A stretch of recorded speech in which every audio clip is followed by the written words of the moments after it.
Hello, and we were there into some very kind of exciting topic wherein we said that as we had done with the neural networks, we had solved some very critical problems. We had solved some very critical problems using not one but many neural networks in any kind of architecture, be it. The same thing we were doing, but with the evolutionary algorithms. What in that are we call as the parallel evolutionary algorithms, and we saw into how taking in parallel evolutionary algorithms can solve some problems. It can solve some issues related to the genetic algorithms or the evolutionary algorithms, a single evolutionary algorithm system. Today we would be continuing the talk, and we would be talking about the hierarchical evolutionary algorithms, or it's a general class of evolutionary algorithm that I talk about, and towards the start, that how do we make that operate in some kind of hierarchy. Now, as it is well known, hierarchy is a known concept where it would involve an evolutionary algorithm being the driver of one evolutionary algorithm being the driver of one evolutionary algorithm driving the other evolutionary algorithm.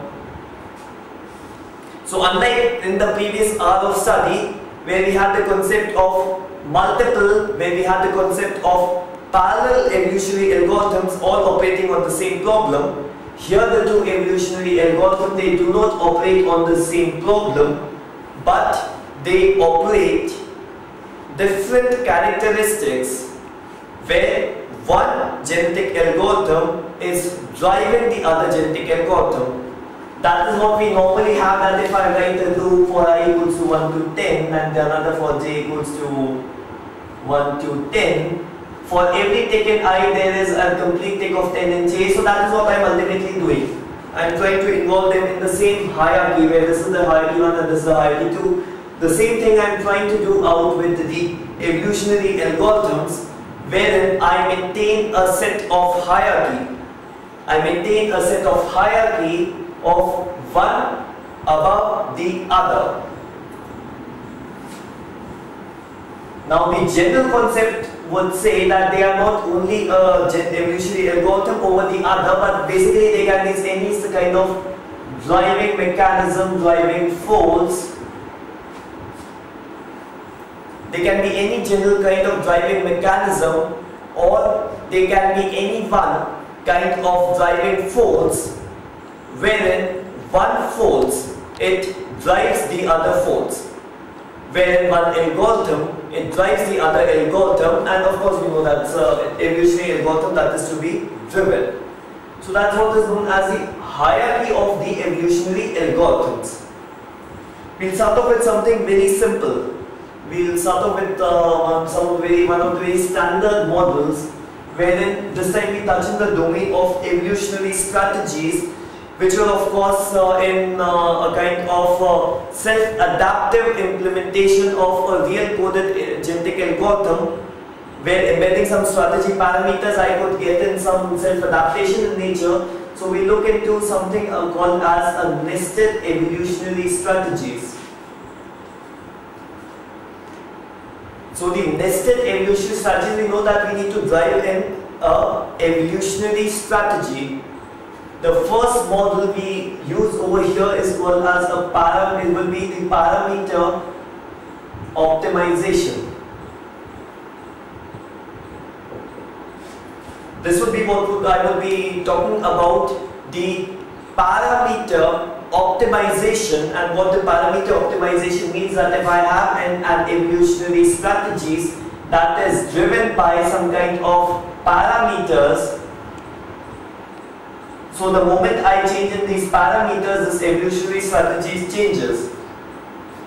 The moment I change in this parameter, the problem comes that this evolutionary strategy performance, it completely changes. And the moment I say that the evolutionary strategy parameter performance, it changes, then it is known that I need some kind of mechanism to adjust these parameters. I need then some kind of mechanism by which I will be controlling, adapting these parameters. So basically I would be using a driver for this parameter setting. I will be doing some kind of parameter setting over here, and that is how it becomes level 1 and level 2 hierarchy out here.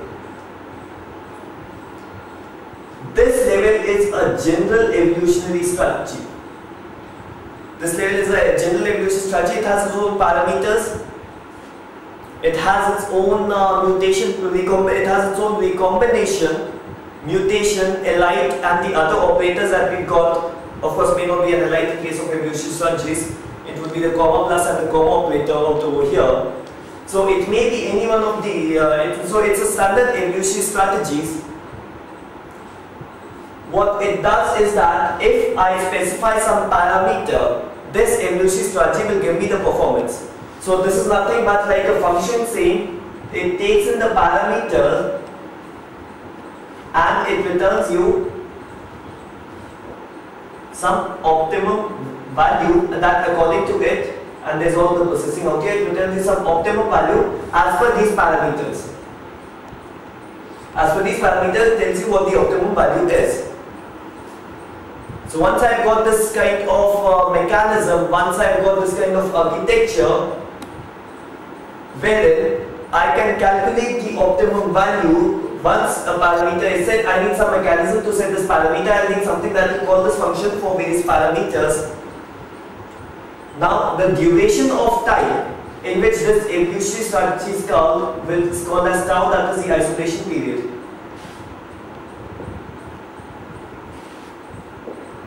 That is known as the isolation period.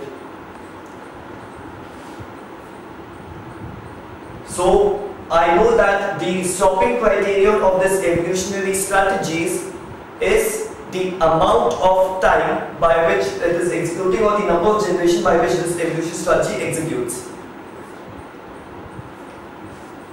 So it executes in for tau generations. What I again have is that let lambda be the number of individuals out here. So let the population size be lambda out over here. What do I basically return as my optimum value is the average value of my population after the isolation period, or after the period of tau. So it's an average value of all individuals that I am returning. It is the average value that I am returning. And once I say that this is the average value I am returning, I say that the worth of a parameter out over here, the goodness of a parameter out over here is measured from how the individual parameters are. It is measured in how the individual parameters are, how do they behave. That is how the worth of this parameter is measured. Now, what can be a parameter? The tau can be a parameter, lambda can be a parameter, the spread can be a parameter. So that's what was the parameters of the evolutionary strategies that we have already learned.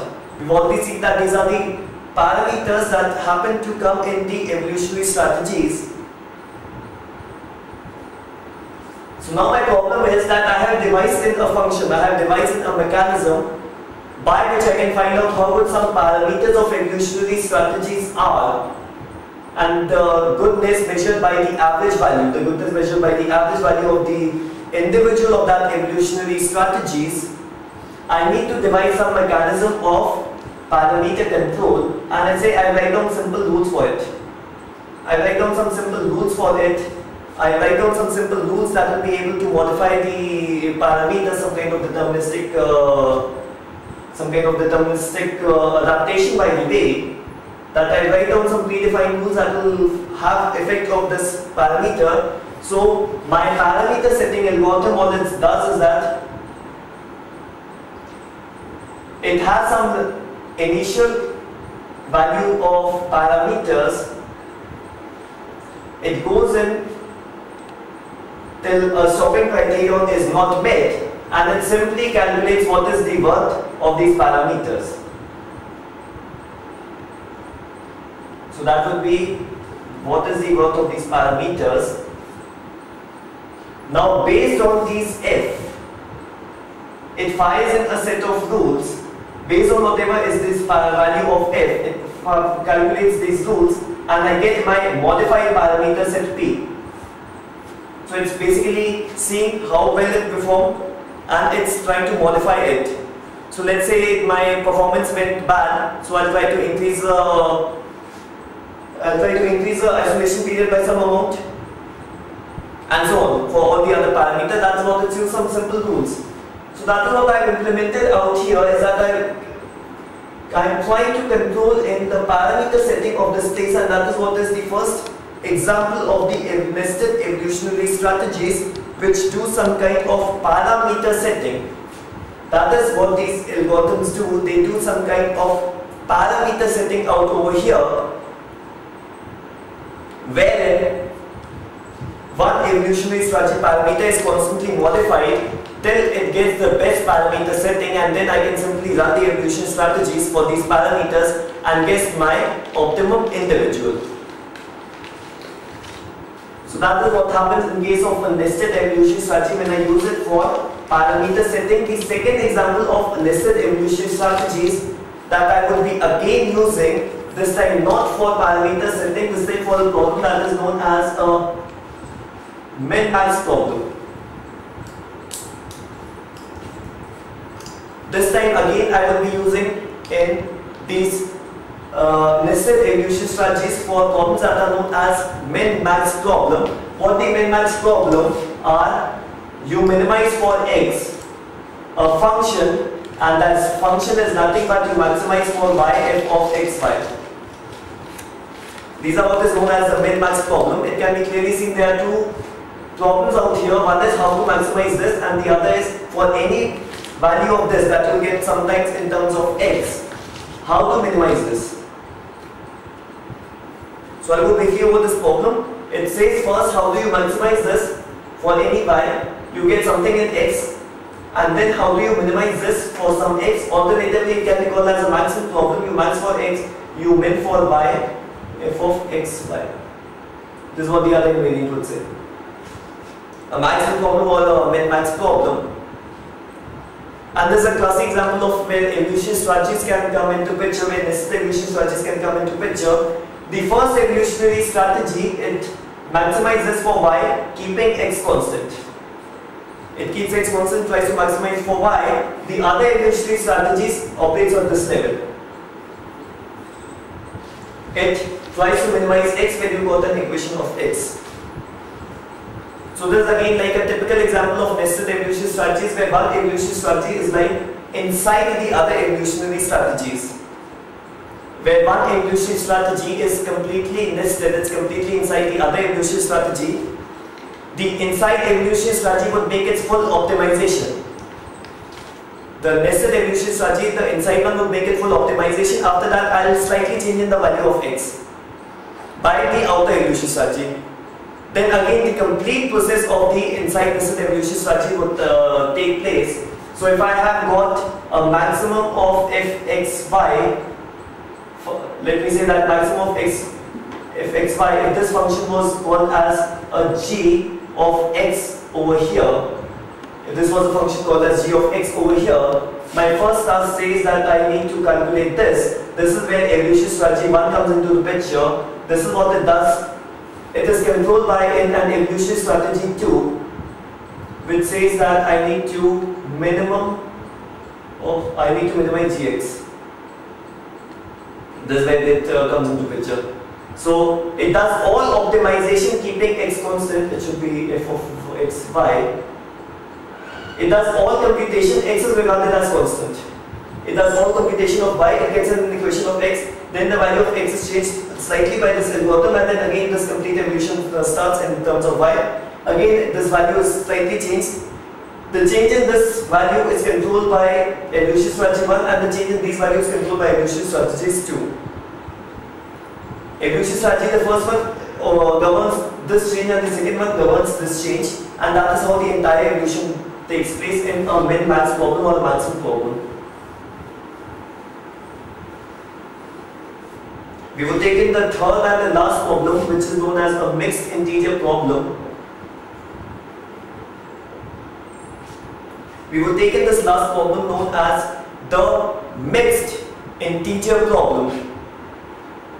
And the mixed integer problem is again a problem wherein I will be using a nested evolution strategies. What I'll do, I'll just convert it into the previous form. A mixed integer problem is you optimize f of x1, x2, x3, y1, y2 and so on, where these are integers and these are real numbers or floats.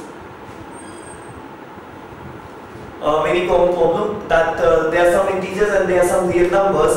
What I say is that the inner evolution strategies, it try to play around with x1, x2 and x3, keeping y1 and y2 constant. It tries to play around with x1, x2, x3 where y1 and y2 are assumed to be constant. After all the optimization of this is over, the outside evolution strategies, it tries to optimize y1 and y2 out over here. So this is what is the inner strategy, this is what the outer strategy. All the changes here in x1, x2 and x3, they are real in numbers, so it's continuous in nature. But here y1 and y2 can only take in integral problems. So the outer evolution strategy is designed in that manner in which they can take in only the integral values.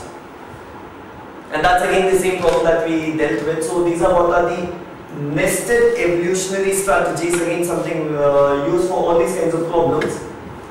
So those are the three examples of mixed integer problem, a min-max problem and a parameter setting problem that are solved using the nested evolutionary strategies. This time slightly onto a parallel side, we take in an algorithm that is, we'll cover it briefly, that is known as a hybrid genetic algorithm particle swarm optimization. It's known as hybrid genetic algorithm particle swarm optimization. So it's known as a hybrid of two algorithms. What it is a hybrid of two algorithms. The first algorithm is known as a genetic algorithm and the second known as particle swarm optimization. So this time what I am doing is that I am trying to hybrid a genetic algorithm along with a particle swarm optimization. So these are two evolutionary tasks. These are two evolutionary principles that are used for this kind of optimization over here. And the task is that how do I carry forward this kind of optimization?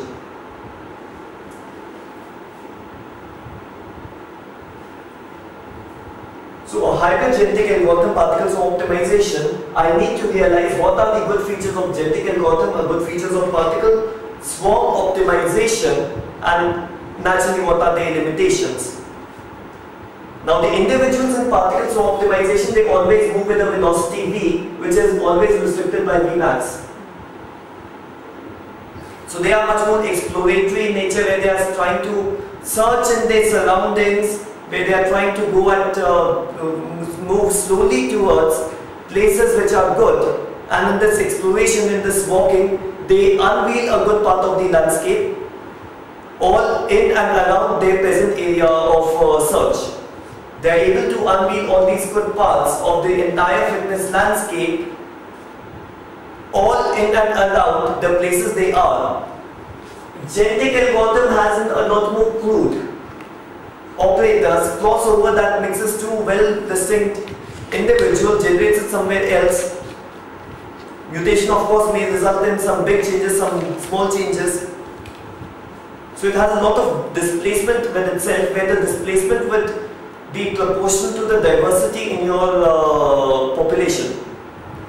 It will be proportional to the kind of diversity that you are having. So can I use this kind of fundamental from the genetic algorithm of all these operators of genetic algorithm, the crossover and the mutation, and can I add it to exploratory nature of the particle swarm optimization? That is what this algorithm tries to do. I'll move up into what is the individual representation here.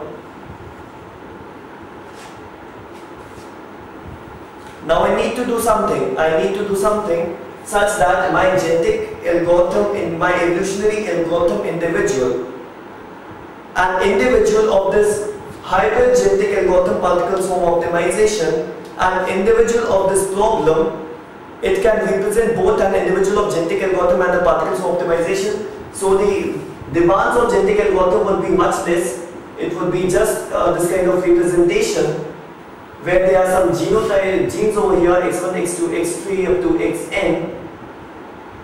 Along with that, my particle swarm optimization, it would demand some velocities v1, v2 and so on till vn. So that is what I get as my final individual representation, exactly the same as a particle swarm optimization individual representation, where there are some velocities and some position vectors right here, and this is any individual x1, xi.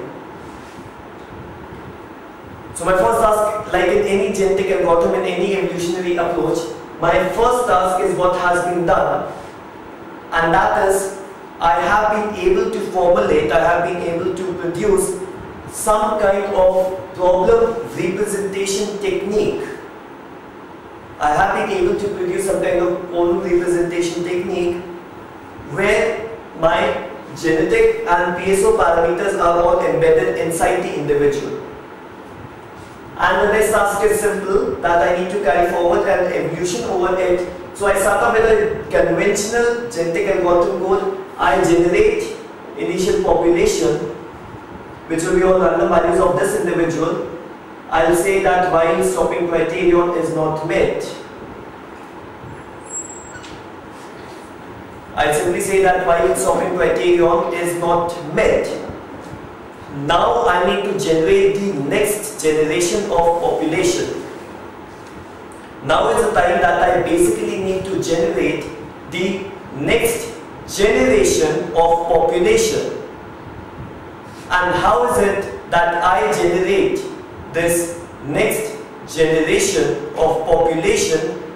That is by the application of both genetic algorithm as well as the particle swarm optimization. So I use both genetic algorithm and particle swarm optimization. So the first thing I'm trying to do is that I'll divide population into two halves.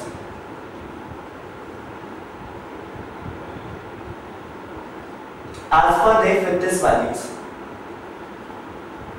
I'm going to exactly divide my population into two halves. There will be a good half and there will be a bad half. There will be good half, there will be bad half. The good half is that is almost in and around the optima.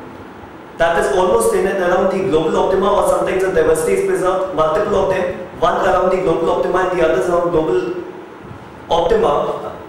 So I need to do some kind of exploration over it. So this will give me a good half and a bad half. For the good half, I will simply apply PSO evolutionary operators. PSO had some evolutionary operator. Those were exploratory in nature. That is exactly what I need to carry forward over here. I need to do some kind of evolutionary stuff over here. I need to generate some kind of evolutionary population over here. For the bad half also, I'll apply genetic algorithm. I disregard the bad half. I completely disregard the bad half. I take the good half again because they are good in nature. That suppose the natural selection, I apply the GA operators over here.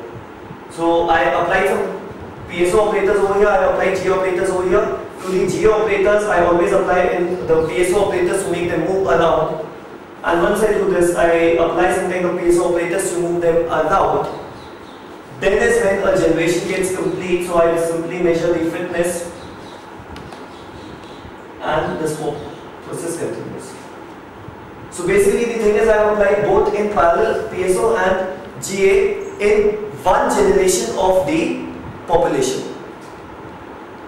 In one generation, in one iteration, I applied in parallel both GA and PSO. The GA ones would add GA characteristics, the PSO would add PSO characteristics.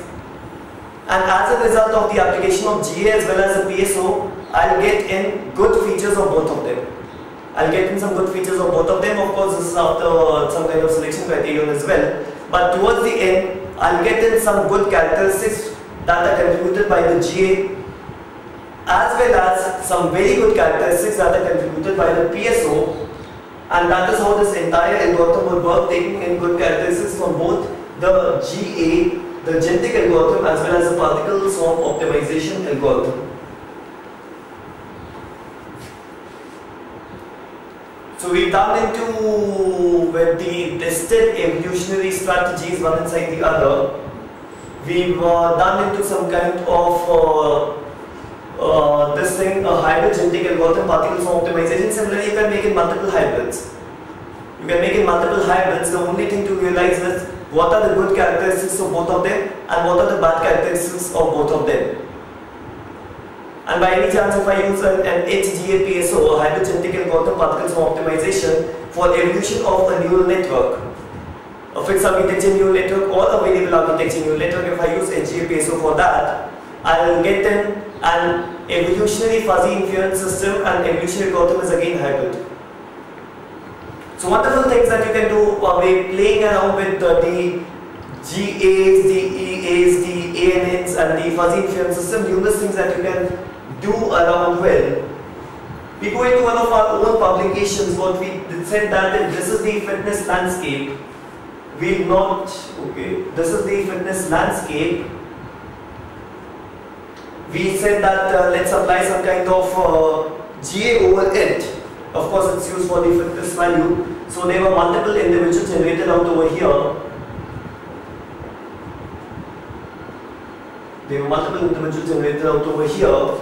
What we said that let's cluster them into groups.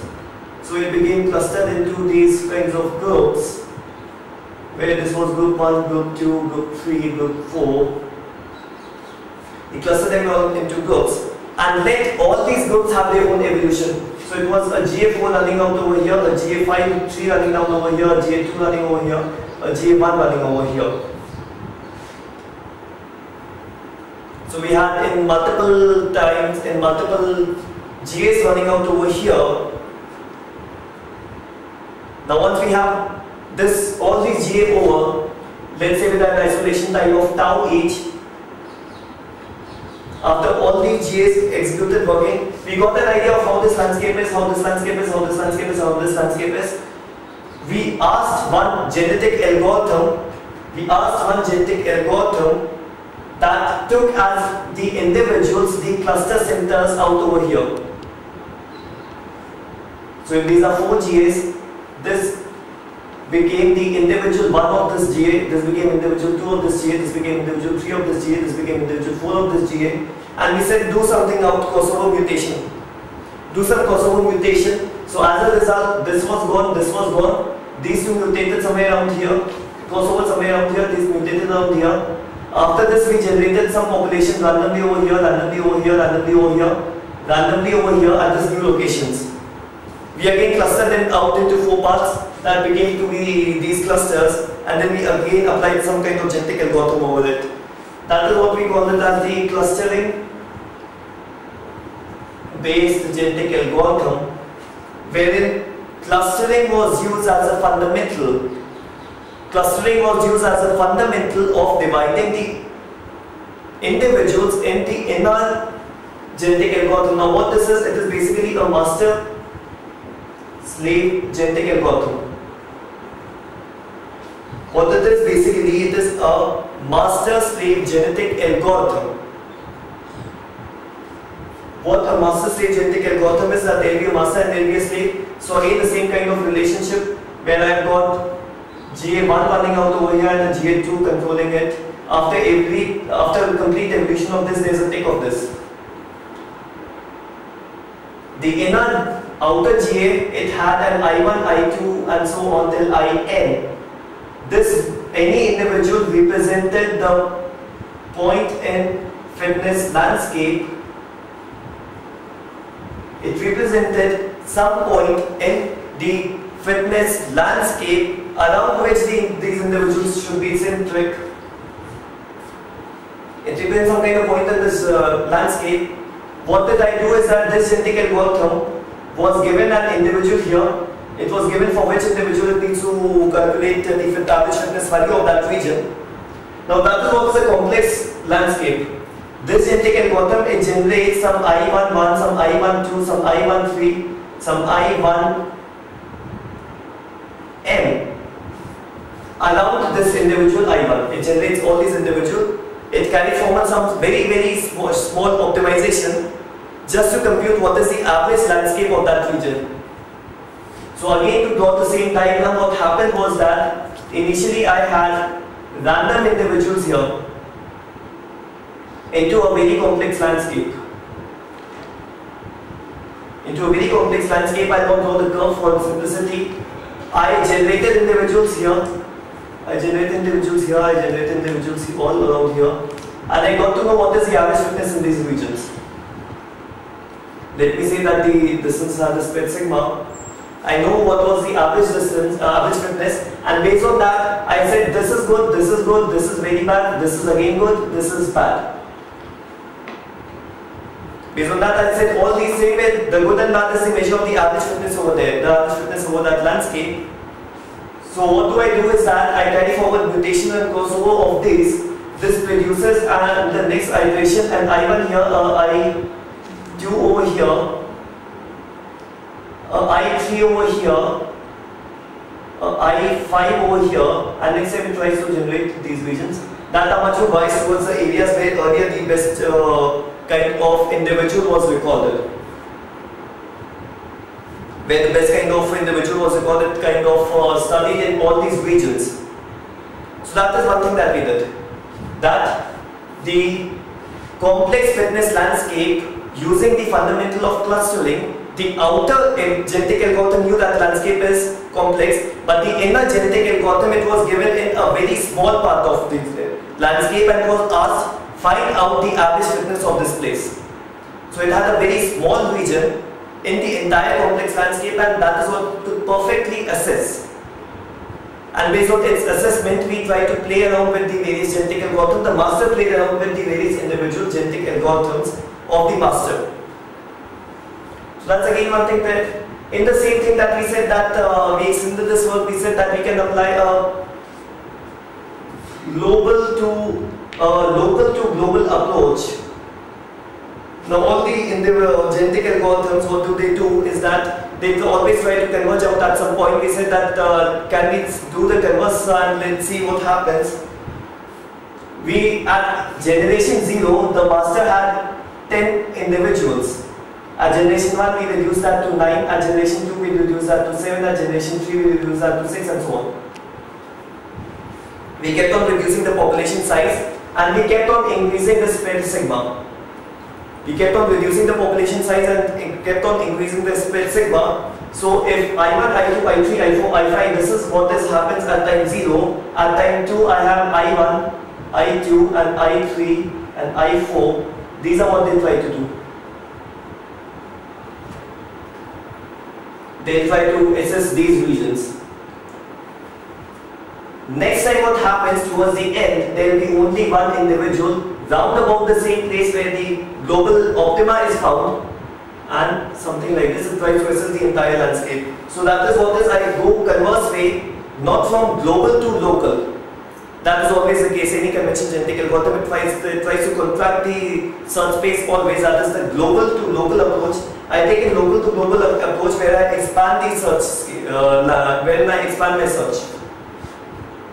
And then of course when we receive some good results, especially for the complex landscape, we receive some fairly fine results in which how this entire procedure was happening, how this entire approach was working out, wherein the goal of the master, wherein the very goal of the master was to find out good regions in the complex fitness landscape where the global maxima can be found, and the work of the slave was to actually pinpoint that global maxima. So it's a global to local approach, finding out the good places and getting into them.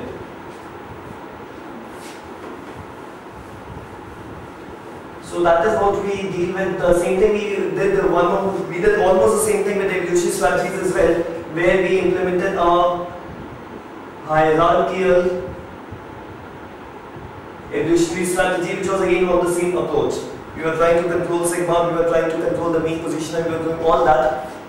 In place of genetic algorithm, it was the evolutionary strategies to come up into the picture. Now, some things that we did not discuss out so far in this lecture is what are the multi-objective optimizations.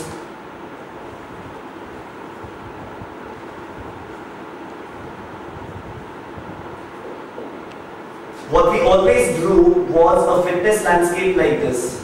We always drew a fitness landscape like this, no matter what the modality we want to be. And we were always trying to maximize or minimize this F1. We were always trying to maximize this F1 or minimize this F1. Now in real life what happens is that we need to maximize something, at the same time minimize something, at the same time maximize something, at the same time minimize another thing, and so on. So my task is that given f x1, x2, x3 and so on, f1, f2, x1, x2, x3, or let me say fx, f2x, f3x. My task is to maximize f1, minimize f2, maximize f3 and so on, subjected to some constraints.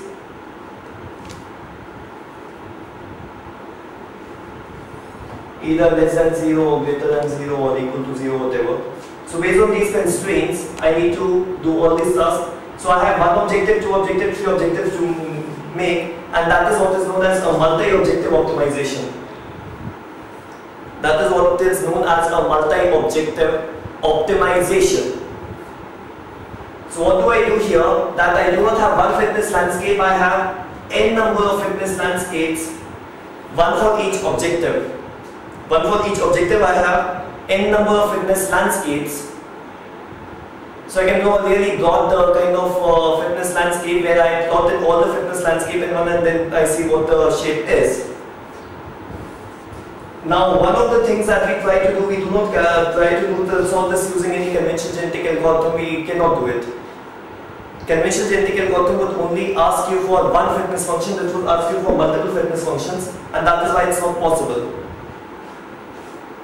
What we do out here is that we have introduced the concept of dominance and non-dominance. We find out the concept of dominance and non-dominance, wherein we say that if there are two solutions x and y, x is found to dominate y. Now suppose we have two equations x and y, and we've got these three objectives. All of them was to maximize it. I see it from the perspective of f1, x is better. I see it from the perspective of f2, y is better. I see it from the perspective of f3, x is better. So I cannot decide whether in totality x is better or y is better. I cannot say which of these solutions is better. I had a problem. I had to simultaneously meet three objectives. I have two solutions. I have to make a choice, this one or this one. I look at it from the first perspective, this is better. I look at it from the second perspective, this is better. I look at it from the third perspective, this is better. So I cannot decide which one to choose, this one or this one. On the other hand, I have another two solution, let's say same x and y. I look at it from first perspective, x is better. I look at it from second perspective, x is better. I look at it from third perspective, again x is better. Then is when I can say that if given the choice between x and y, I'll always go in for x. I would always go in for x.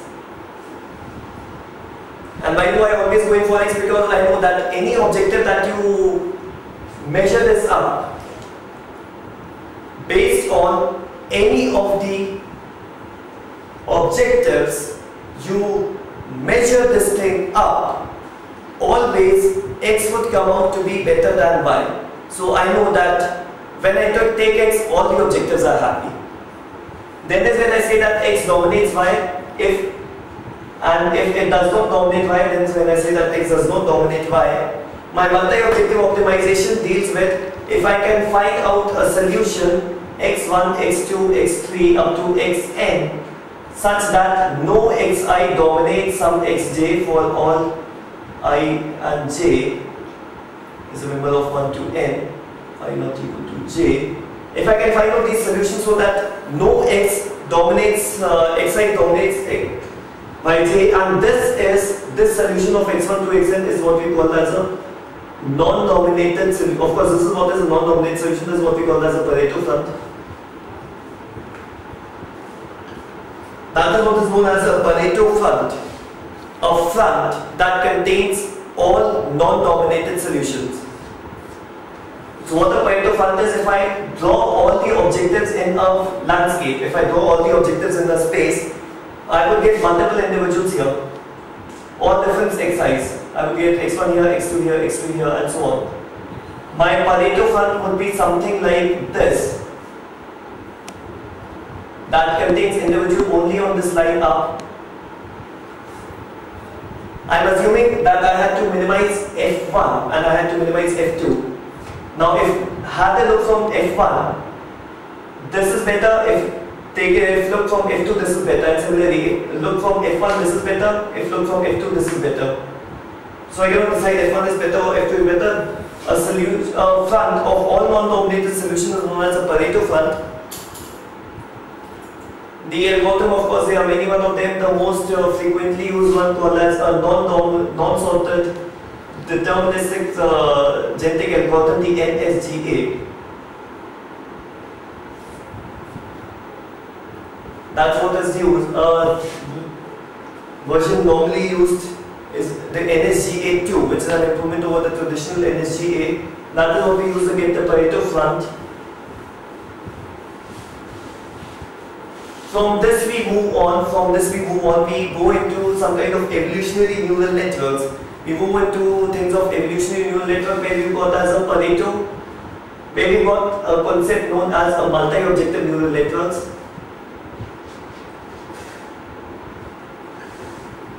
What we do here is that we've taken a number of criteria over which the neural network would be judged.